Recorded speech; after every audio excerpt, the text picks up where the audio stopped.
বাবারে রানী, কার সাথে কথা বলছিস? প্রেম করছিস বুঝি? বয়সটা তো অনেক হয়ে গেছে, এবার না হয় বিয়েটা করেই ফেল। কত আর ফোনে কথা বলবি, মাগো মা। কাকিমাদেরকে একটু খাওয়া, একটু পাত পেরে খাই, কতদিন খাইনি ভালো মন্দ।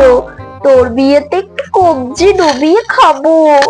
তা কাকিমা, আপনার বয়সেও তো অনেকে পটল তুলছে, তা আমি কি আপনাকে জিজ্ঞাসা করেছি আপনি কবে পটল তুলবেন? আর আপনার বাড়িতে গিয়ে আমরা কবজি ডুবে আপনার শ্রাদ্ধ খাবো?